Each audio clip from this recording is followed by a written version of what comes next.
Kam nderin e veçantë që ju përshëndes në hapjen e kësaj konference shkencore, e cila trajton një prej temave më të rëndësishme për shoqërinë tonë, mënyrën se si e ruajmë, e studiojmë dhe përjetësojmë kujtesën për ata që sakrifikuan për lirinë dhe të drejtën e Kosovës për vetëvendosje. Periudha 1980-1999 përfaqëson një kapitull të veçantë të historisë sonë moderne.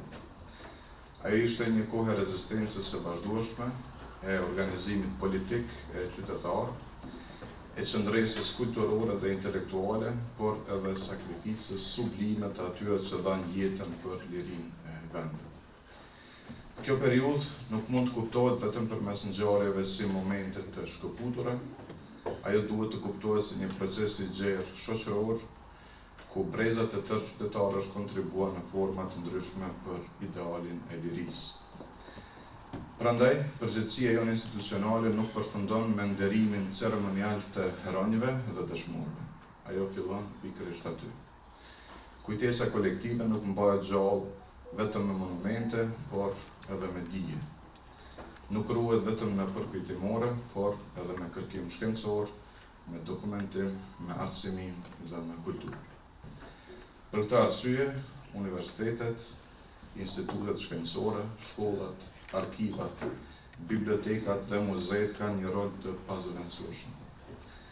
Detyra jonë është që faktet historike të hulumtohen me seriozitet akademik, dëshmitë të ruhen me kujdes institucional, dhe historia të përcillet e brezat e rinj në përgjegjësi profesionale dhe qytetare. Në këtë drejtim, arsimi ka një mision të veçantë. Nxënësit dhe studentët tanë duhet të kenë mundësi ta njohin historinë e Kosovës, jo si një rrëfim të largët, por si një përvojë njerëzore dhe shoqërore që ka formsuar shtetin dhe lirinë që gëzojmë sot.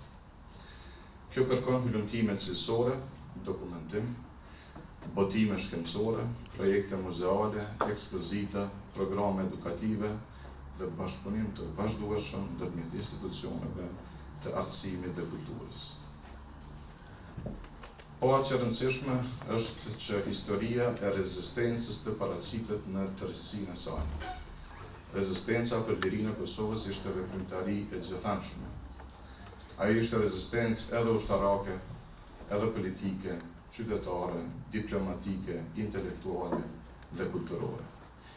Ishte rezistenca atyre që organizuan protesta, mbrojtën arsimin në rrethana të jashtëzakonshme, mbajtën gjallë institucionet kombëtare dhe refuzuan nënshtrimin përballë padrejtësisë. Në këtë histori, një vend të veçantë zën gratë dhe të rinjt. Gratë e Kosovës nuk ishin vetëm dëshmitare të proceseve historike, ato ishin bartëse aktive të tyre. Ato organizuan, edukuan, mbështetën dhe udhëhoqen. Po ashtu, rinia ishte shpesh zëri i parë i kërkesës për liri, demokraci dhe dinjitet kombëtar. Shumë prej tyre u bën simbol i guximit, sakrificës dhe idealizmit që karakterizoi atë epokë. Prandaj procesi i përjetësimit të heronjve dhe dëshmorëve duhet të jetë gjithëpërfshirës. Ai duhet të reflektojë kontributet e të gjitha kategorive shoqërore, pa përjashtim dhe pa hierarki të padrejta të kujtesës. Nderimi i së kaluarës duhet të ndërtohet mbi parimin e gjithëpërfshirjes, sepse liria për të cilën u sakrifikua ishte liri për të gjithë. Të nderuar pjesëmarrës, konferenca sotme është dëshmi se kujtesa dhe shkenca nuk janë procese të ndara. Përkundrazi, ato përplotësojnë njëra tjetrën. Kujtesa pa hulumtim rrezikon të zbehet, e hulumtimi pa kujtesë rrezikon të humbas kuptimin e tij shoqëror. Pikërisht përmes dialogut shkencor, ne forcojmë kulturën tonë të kujtesës dhe ndërtojmë ura ndërmjet brezave. Ju falenderoj gjithëve për kontributin tuaj në këtë mision të rëndësishëm dhe ju uroj punime të mbara e frytëndëse në këtë konferencë. Lavdit përhershme heronjve të dëshmorëve të fundit. Faleminderit. Kam derin t'ju përshëndet në hapjen e konferencës shkencore për jetësimi i herojnëve dhe dëshmorëve kombëtar për çështjen e Kosovës 1980-1999, e cila organizohet me rastin e 27 vjetorit të çlirimit të Kosovës. Kjo konferencë organizohet në bashkëpunim me Universitetin Shtetëror të Tetovës, të cilët i falenderojmë sinqerisht për bashkëpunimin, mbështetjen dhe kontributin e dhënë në realizimin e kësaj konference. Ky është viti i tretë me radhë që Instituti i Historisë Ali Hadri ka përfshirë në planin e tij të punës organizimin e konferencës shkencore kushtuar çlirimit të Kosovës. Me këtë vazhdimsi, kjo konferencë tashmë është shëndruar në një aktivitet tradicional shkencor, përmes të cilit synojmë të trajtojmë në mënyrë shkencore ngjarjet dhe personalitetet që kontribuan në lirinë dhe pavarësinë e Kosovës. Në kuadër të aktiviteteve që Instituti i Historisë Ali Hadri ka organizuar këtë vit për nder të 27 vjetorit të çlirimit të Kosovës, dje u mbajt ekspozita Rezistenca në Kosovë 1980-1999 përmes shtypit të fshat, e cila solli para publikut një pjesë të rëndësishme të dokumentimit të rezistencës sonë kombëtare. Ndërkaq sot dhe nesër po zhvillojmë këtë konferencë ditore e cila mbledh studius nga të gjitha hapësirat shqiptare për të trajtuar tema që lidhen me përjetësimin e heronjve dhe dëshmorëve të kombit dhe me rëndësinë e ruajtjes së vlerave të luftës për liri.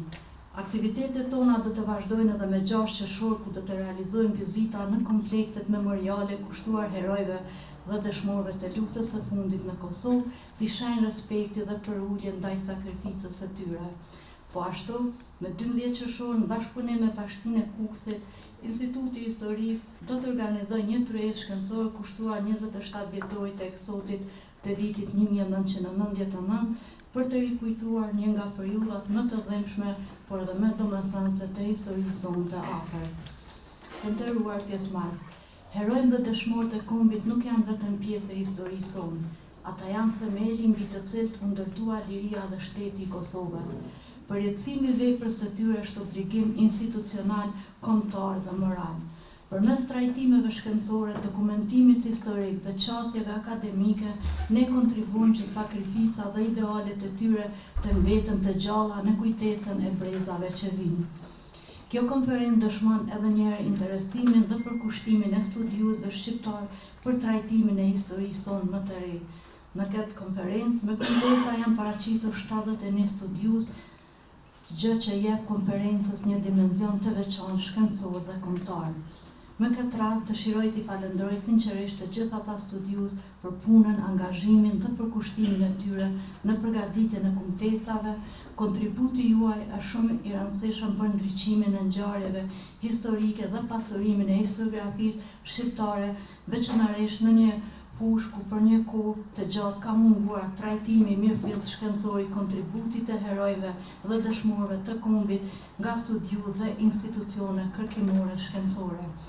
Pikërisht për këtë arsye, organizimi i kësaj konference nga Instituti i Historisë Ali Hadri dhe Fakulteti Filozofik i Universitetit Shtetëror të Tetovës paraqet një hap të rëndësishëm në drejtim të trajtimit akademik dhe dokumentimit shkencor të sakrificës dhe rolit historik të heronjve dhe dëshmorëve për çështjen e Kosovës. Duke ju falendruar për praninë dhe kontributin tuaj në këtë konferencë, ju uroj punime të mbara dhe diskutime të suksesshme. Shpallë të hapur konferencës shkencore, përjetësimi i heronjve dhe dëshmorëve kombëtar për çështjen e Kosovës. Ju falenderoj edhe një herë. Liria, një fjalë e shkurtër në shqiptim, por e pafund në kuptim. Ajo është ëndra që ka jetuar në zemrën e çdo brezi shqiptar, amaneti që është përcjell nga një brez të tjetrit dhe ideali për të cilën janë fliuar mira bie të Kosovës. Liria nuk është vetëm mungesë e robërisë, ajo është dinjitet, identitet, e drejta për të jetuar, për të folur gjuhën tënde, për të ruajtur kulturën, historinë dhe të ardhmen tënde. Pikërisht për këtë, rruga drejt saj ka qenë e gjatë dhe mbushur me sakrifica të panumërta. Për popullin shqiptar në Kosovë, liria ishte e drita që ndriçonte edhe në kohën më të errta të shtypjes, ishte forca që mbajti gjallë shpresën në burgje, në mërgim, në demonstrata dhe në fushën e betejës. Për hir të saj, mira dëshmorë të ushtrisë shqiptare të Kosovës lanë familjet, ëndrat dhe jetën e tyre, duke zgjedhur të bëhen pjesë e përjetësisë së kombit shqiptar. Gjaku i tyre u tërë për tokën e Kosovës, për të drejtën e një populli që të jetojë lirë në vendin e vet. Çdo herë që shqiptojmë fjalën liri, në të jetojnë zërat e atyre që nuk kursyen asgjë për të bërë atë realitet. Në të jetojnë si sakrifica sublime të heronjve, e dëshmorëve tanë, lotët e nënave, qëndresa familjeve dhe besimi pa lënkundër se një ditë Kosova do të jetonte e lirë dhe e pavarur. Prandaj liria është trashëgimia më e çmuar që kemi arritur, por ajo është edhe përgjegjësia më e madhe që kemi për të ruajtur, sepse liria e fituar me gjakun e dëshmorëve nuk matet me fjalë, por me kujtesën, respektin dhe përkushtimin tonë për ta nderuar sakrificën e tyre dhe për ta quar përpara idealin për të cilën ata dhanë jetën e tyre. Në këtë kuptim, liria mbetet monumenti më i madh i ngritur mbi veprën dhe flijimin e heronjve e dëshmorëve për idealin e qëllimit dhe pavarësimit të Kosovës. Historia e Kosovës dhe rruga e saj drejt lirisë dhe pavarësisë ishte rezultati i një procesi të gjatë i shoqëruar me sakrifica, rezistencë dhe përpjekje të pandërprera të popullit shqiptar për çrrim nga shtypja dhe diskriminimi. 20 vitet nga fillimi i viteve 80 deri në fund të shekullit 20 shënuan etapën më të ngritur të historisë më të re të Kosovës, të lëvizjes kombëtare për liri dhe pavarësi. Pas demonstratave të vitit 1981 dhe suprimimit të mëvetësisë së Kosovës në vitin 1989, regjimi poshtues serb intensifikoi masat represive ndaj shqiptarëve, duke shuar institucionet vetanake të Kosovës, duke larguar shqiptarët nga administrata, arsimi dhe ekonomia, si dhe duke kufizuar të drejtat themelore njerëzore kombëtare. Në këto rrethana u krijuan kushtet që krahas rezistencës politike dhe paqësore të forcohej dhe të ngritej ideja e organizimit të rezistencës së armatosur. Dëshmorët e viteve 80 dhe fillimit të viteve 90 përfaqëson gjeneratën e parë të rezistencës së armatosur shqiptare kundër regjimit jugosllav dhe duke mëshiruar idealin e lirisë që më vonë do të kulmonte me luftën shërimtare të ushtrisë shërimtare të Kosovës. Pas demonstratave të vitit 1981, të cilat shënuan një kthesë vendimtare në historinë e politike të Kosovës, një numër i madh veprimtarësh të çështjes kombëtare u përballen me ndjekje, burgosje, presion të vazhdueshëm dhe në disa raste edhe me likvidime.